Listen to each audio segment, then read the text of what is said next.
हर खबर पर होगी आपकी पकड़। डाउनलोड कीजिए एबीपी लाइव ऐप। धनखड़ ने आज एबीपी न्यूज से एक्सक्लूसिव बातचीत की और ममता बनर्जी की सरकार पर कई गंभीर आरोप लगाए। राज्यपाल ने कहा कि ड्रामेबाजी से नहीं, कोरोना हारेगा। सबसे पहले राज्यपाल की 10 बड़ी बातें हम आपको बता देते हैं। तो बंगाल के गवर्नर जगदीप धनखड़ ने कहा, पश्चिम बंगाल में लॉकडाउन का सख्ती से पालन नहीं हो रहा है। राज्यपाल का एक बड़ा आरोप, टकराव की मुद्रा में है राज्य सरकार, किसी भी चीज पर सहयोग नहीं दे रही है। ममता बनर्जी जनता के हित में अपना रवैया बदले। लॉकडाउन में धार्मिक आयोजन क्यों किया जा रहा है, बड़ा सवाल राज्यपाल जगदीप धनखड़ ने आज उठाया। पश्चिम बंगाल में पीडीएस घोटाला, गरीबों तक राशन नहीं पहुंच रहा है, केंद्र सरकार के साथ ठीक तालमेल नहीं है, किसानों तक भी मदद नहीं पहुंच पा रही है क्योंकि केंद्र सरकार को सहयोग नहीं कर रही है ममता बनर्जी। कोरोना पर राज्य सरकार के आंकड़ों पर भरोसा नहीं है, एक बहुत बड़ी टिप्पणी प्रदेश के राज्यपाल की। जमातियों पर पश्चिम बंगाल सरकार ने सख्ती नहीं की है और जमाती बहुत हद तक जिम्मेदार है देश में जिस तरह से आंकड़ा बढ़ा है। पश्चिम बंगाल सरकार सिर्फ प्रचार में जुटी हुई है। थिएट्रिक्स शब्द का इस्तेमाल भी किया राज्यपाल ने। ड्रामेबाजी से कोरोना नहीं हारेगा। We must go in for extensive testing. Testing से ही पता लगेगा कि हमारे यहाँ हालात कितने गंभीर हैं। हमारे राज्य का टेस्टिंग प्रोपोर्शन आज के दिन नेशनल एवरेज से 1/3 के करीब है। ये चिंता का विषय है। नहीं, देखिए, हमारे आंकड़ों पर विश्वास हो नहीं रहा जनता को, और जनता को भी नहीं हो रहा है, मीडिया को भी नहीं हो रहा है, डॉक्टर्स को भी नहीं हो रहा है। मुझे बहुत बड़ा धक्का लगा कि राजनीति कहां तक लोगों को ले जा सकती है, कहां तक लोगों को खतरे में डाल सकती है। निजामुद्दीन मरकज की जो स्टैटिस्टिक्स डेवलप हुई हैं, पूरे देश को हिला दिया है। हर प्रांत सक्रियता से उनको आइडेंटिफाई कर रहा है, क्वारंटीन कर रहा है, एक्शन ले रहा है। पश्चिम बंगाल में मुख्यमंत्री जी से जब प्रश्न पूछा, निजामुद्दीन मरकज के यहां कितने लोग आए हैं, आप क्या कर रही हैं, her very offensive answer was, don't ask communal question. हमारे यहां इस विषय में बहुत ज्यादा पारदर्शिता से कुछ नहीं हो रहा है। आपको मैं एक दूसरा भयानक संकट बता रहा हूं। हमारे राज्य में 70 लाख किसान हैं।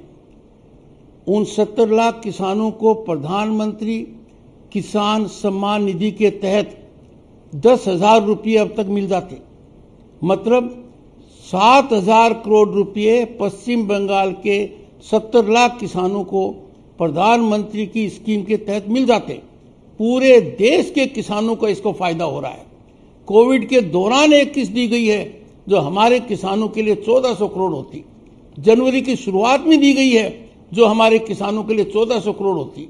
पिछले साल दी जाती वो हमारे किसानों के लिए 4,200 करोड़ होती।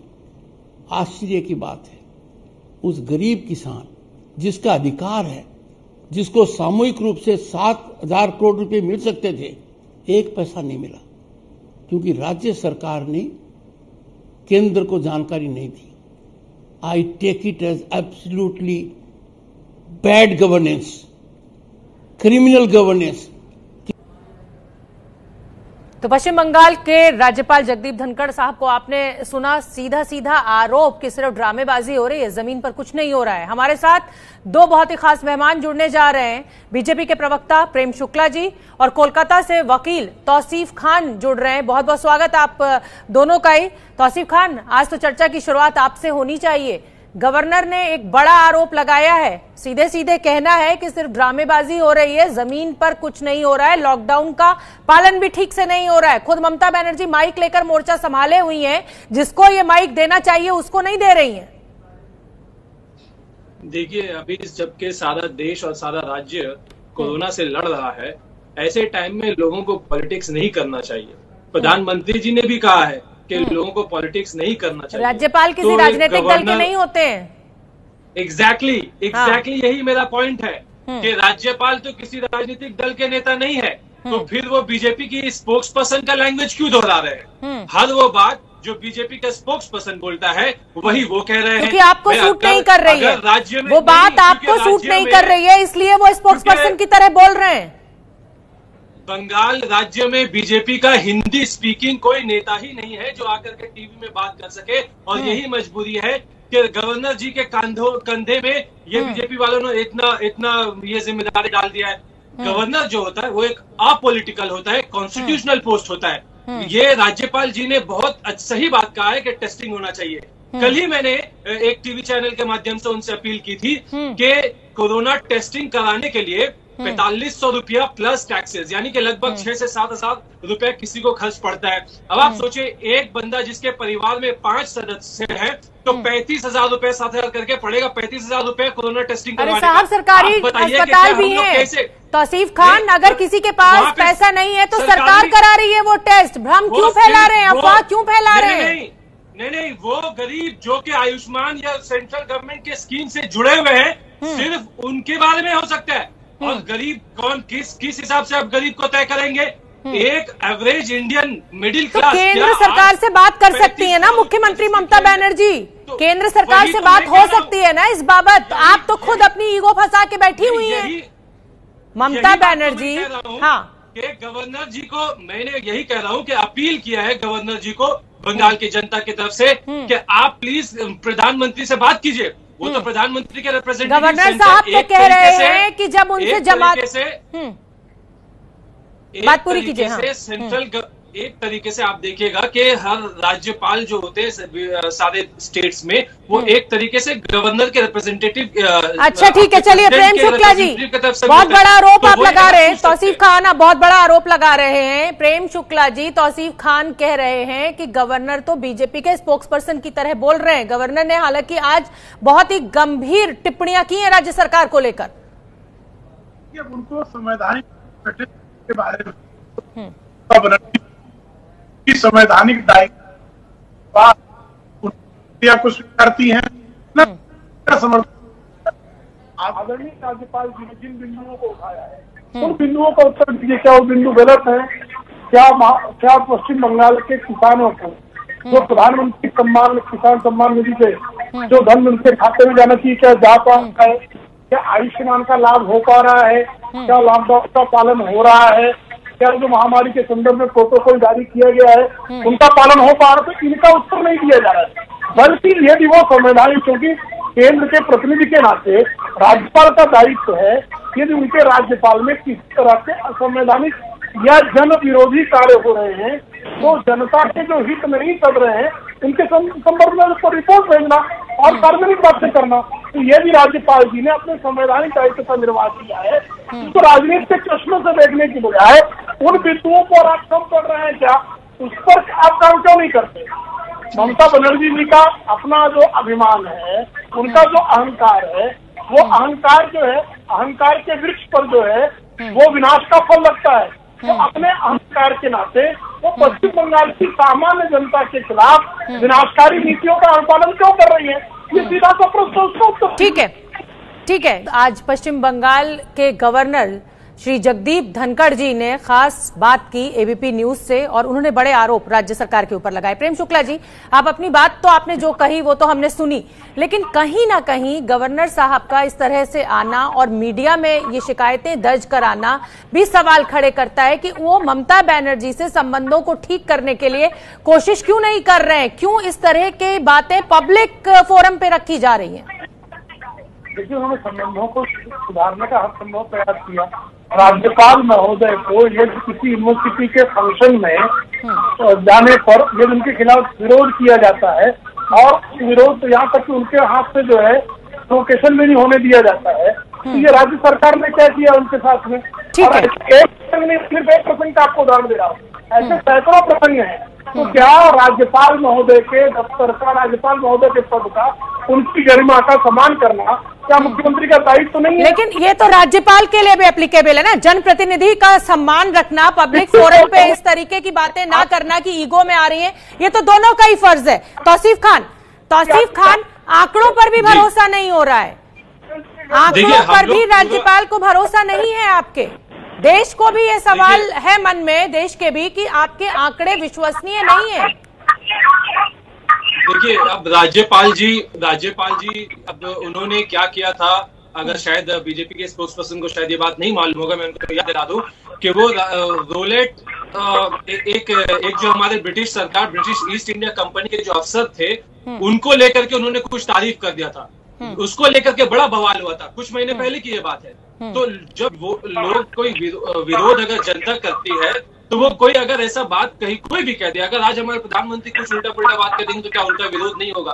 तो इसलिए विरोध होता है। लेकिन हाँ, जो एक कॉन्स्टिट्यूशनल पोस्ट पे बैठे हुए राज्यपाल जी, उसकी तो सम्मान सब कोई करेगा। आप देखिए कि राज्यपाल जी बाय डिफॉल्ट कितने सारे यूनिवर्सिटी के चांसलर हैं। सवाल ये उठता है कि ये नए राज्यपाल जी आने के बाद में कौन सा नया मेडिकल यूनिवर्सिटी खुलवा दिया, कौन सा नया इंजीनियरिंग IIT खुलवा दिया बंगाल में, और आकर के टीवी में बड़ी बड़ी भाषण देते हैं। अगर उन्हें देखिए, पॉलिटिकल मामला में गवर्नर साहब को ये चाहिए कि वो इंटरफेयर ना करें। लेकिन एक चीज तौसीफ खान गलती होती है, ठीक है, पॉलिटिकल चीज में गवर्नर को नहीं बोलना चाहिए, ठीक है, मानिए आपकी बात। लेकिन सवाल ये भी तो है, गवर्नर साहब ये भी तो कह रहे हैं कि जब ममता बनर्जी को फोन कर उन्होंने जमात के आंकड़ों को पूछा, तो ममता बनर्जी ने कहा don't ask me communal questions. ये किस तरीके का जवाब है? आप भी जानते हैं कि जमात के चलते हुए 63% मामले जमात के दिल्ली में है। बहुत सारे, अगर मैं आपको आंकड़ा बताऊं, हाँ, तमिलनाडु में 84% है, तो पश्चिम बंगाल, तो मैं तो कई ऐसे जिले हैं जो मुस्लिम बाहुल्य हैं। देखिए, ministry of health and family welfare का गाइडलाइन है, वहां पे क्लियरली बोला हुआ है कि do not label any community और area with for Covid spread.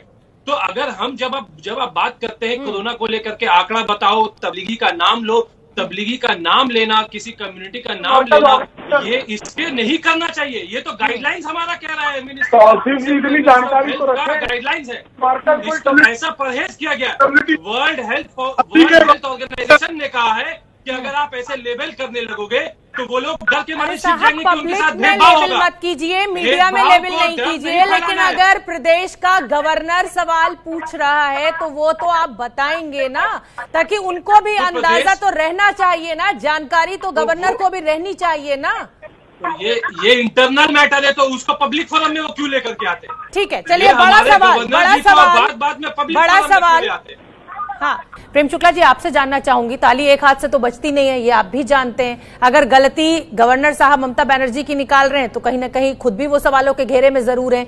जब साफ साफ ये कहा जा रहा है कि किसी एक कम्युनिटी का नाम नहीं लिया जाएगा, जमाती नहीं किया जाएगा, उसके बाद गवर्नर साहब का ये सवाल पूछना क्या आपको ठीक लगता है? पहले तो जमात कोई कम्युनिटी नहीं है, कम्युनिटी मुसलमान है। जमात एक संगठन है, और संगठन के संदर्भ में सारे लोगों ने बातें की, हर स्टेट बात करती है। केजरीवाल जी मुख्यमंत्री रहते हुए जमात का नाम लेते हैं कि नहीं लेते हैं? नीतीश कुमार जी ने जमात का नाम लिया कि नहीं लिया? योगी जी ने जमात का नाम लिया कि नहीं लिया?